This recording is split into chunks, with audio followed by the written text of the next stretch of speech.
We are here to celebrate Independence Day and at the same time the continuing battle for Manila Bay.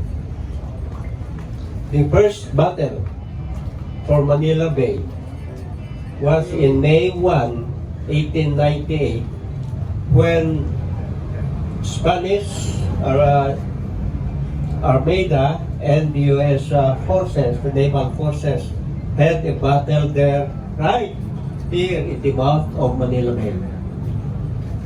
Natalo ang Spain dito and nanalo yung US, and that was the start of the transfer of power from the Spanish government to the US government.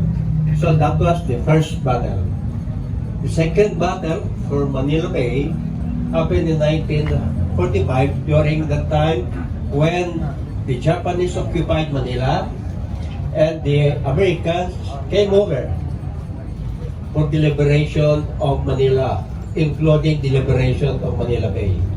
Doon na naman sila naglaban dyan sa Fort Drum, wherein maraming Japanese na namatay sa loob niyan, sa loob. Dahil alam naman ninyo yung mga Japanese, they did not surrender, they would rather commit suicide. And binuhusan kasi yan ng gasolina, nasunog kaya lahat.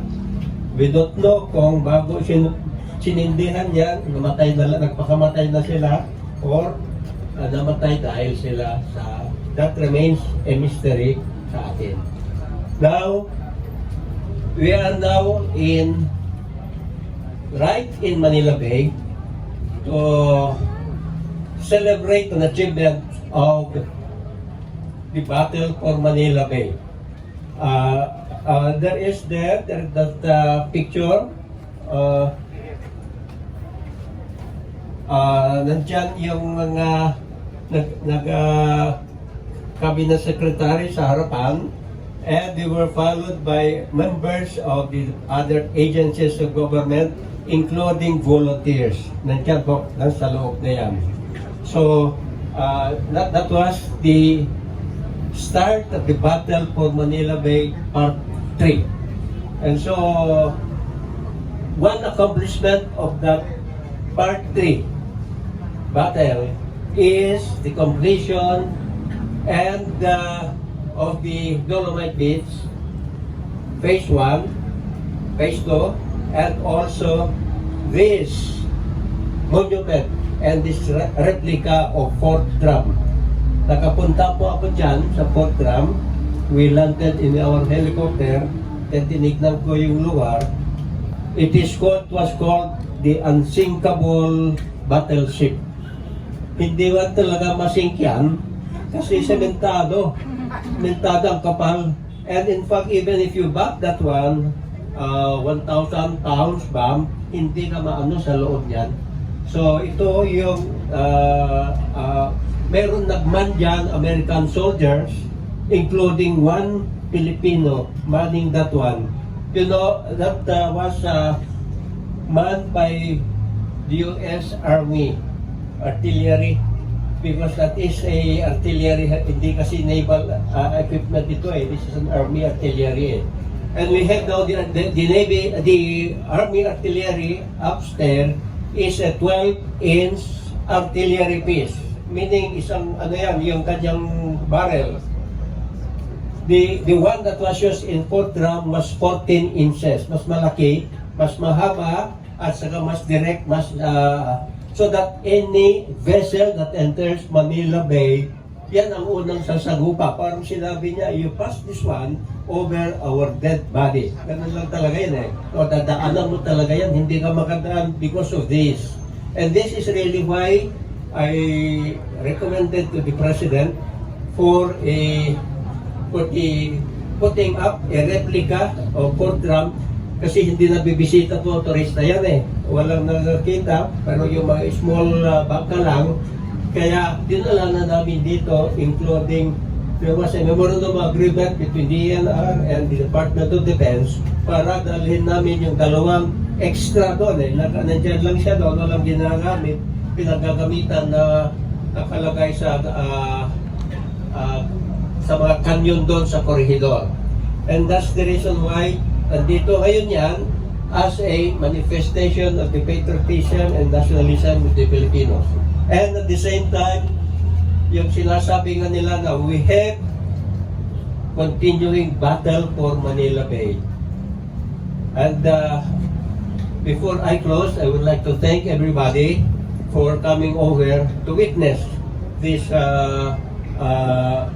dedication to the Filipino people about this from our government. And I would like to thank the President, President Duterte, for giving us this opportunity to manifest our patriotism in this day at June 12. So with that, maraming salamat. Thank you very much. Maraming salamat din po ating former Secretary DNR Roy Simato. Thank you.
Former Secretary of Environment and Natural Resources, Roy Simato, sir.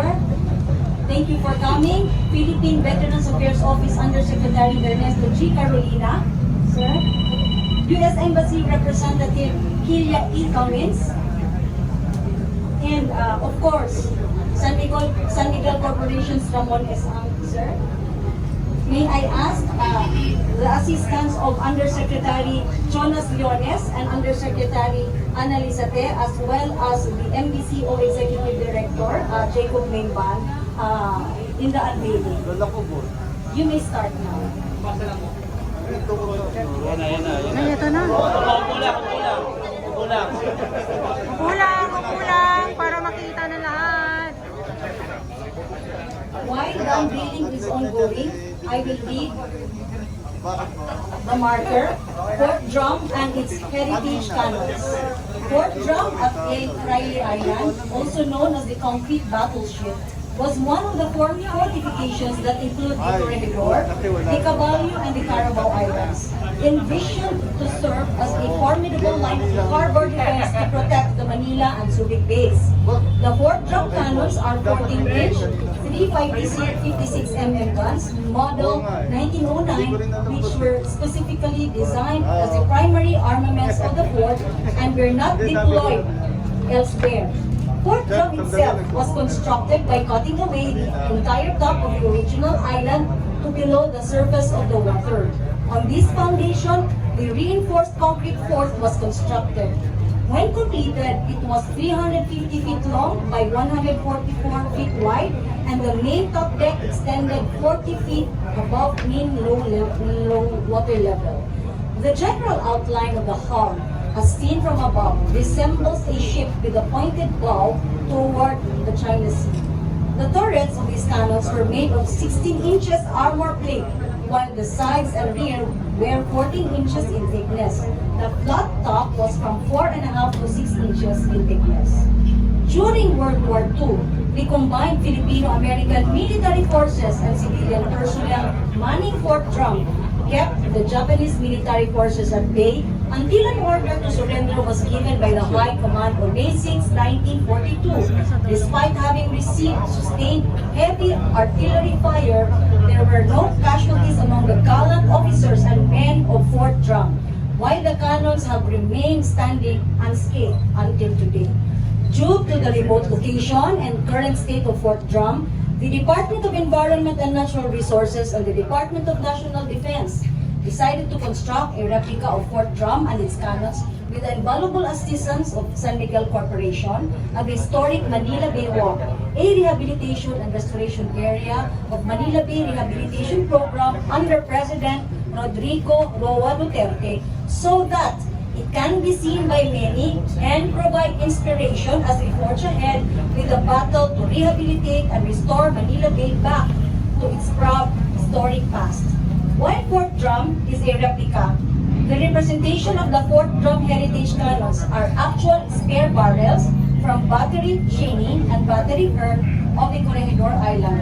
Both barrels are 12-inch, 305mm guns, model 1895, set on barbette carriage model 1917, which had a range of up to 30,000 yards or nearly 17 miles.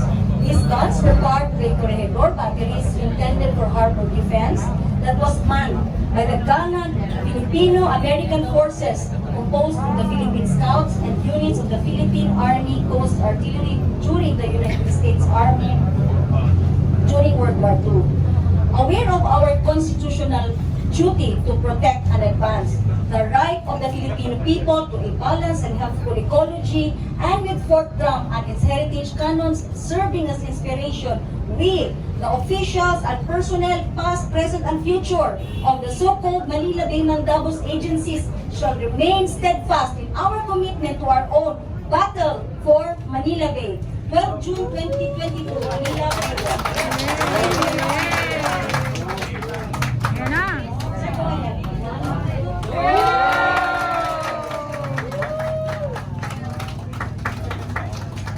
Wow.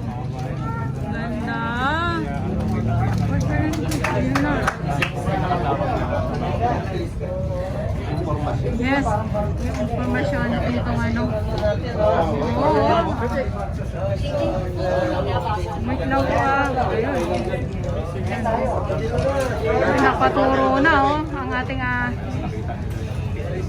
As we are kasama sila po. admiring and reading the Fort Drum project marker, may we ask the Secretary of Environment and Natural Resources, Jim Osampol, na serve for a short message. Kung pwede naman tumayo. May mga media din po kasi tayo nasa likod. Wow.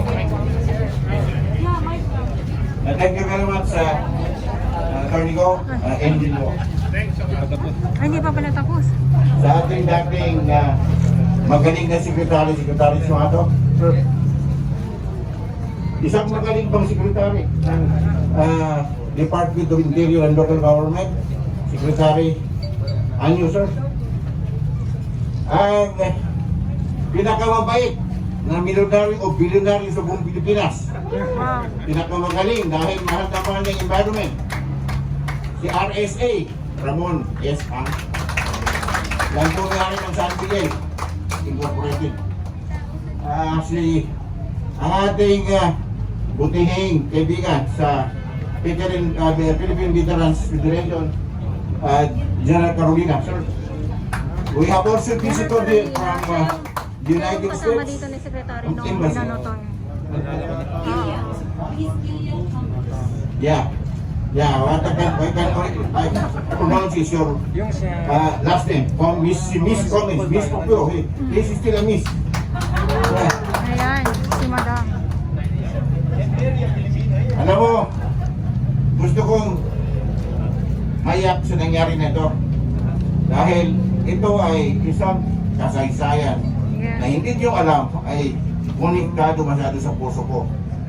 Dahil sir, ngayon ko lang sabihin sa inyo, dito ko na dakip ng Hapones ang aking ama. He was defending this Manila Bay. He was one of the USAPI. He was the USAPI. So sabi ko, kung merong pinakamalapit tao dito sa atin, ako, dahil dito, malapit mamatay ang tatay ko. Lahat ng dugo lumabas ilong sa mata dahil sa bomba binigay ng Hapon. So ayun, he survived hanggang sa naging anak niya ako. Hindi rin siya nag-survive dyan. He died at the age of 53 because of those internal problem he died because of the bombing. Hanggang hindi siya nakaabot ng kapasya. Hanggang dyan lang sila sa siguro naawang Hapon, pinawin lang. Hanggang dyan lang po siya sa, hindi ko sinasabi siya, andyan lang siya sa kwan. Hanggang sa may, what's this? Yung on the way to Kapas. Kaya, doon na nag-beat yung Bataan at saka dito galing na nahuli. So, ito, historical ito. Pag, ito sabi ko nga ni Secretary kanina, ito ay laban ng Pilipino. Papakita natin na hindi pa nga tapos ang paglalaban natin sa Manila Bay. Ang ilalaban natin na hindi dumungoy ito ng Manila Bay. Dahil ito lang yung last na frontier na pwede niyo pasyalan. Siguro hindi ako masyado magsalita. Gusto kong i-request si Secretary Simato magsalita dito.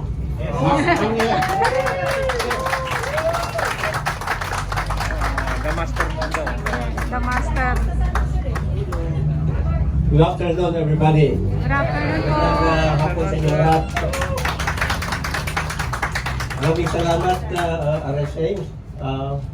Would like to greet General Anyo, Carolina, First Secretary, and of the Excellency for coming over here, and Yusek Jonas, Yusek Te, and from the others from the DNR. Well,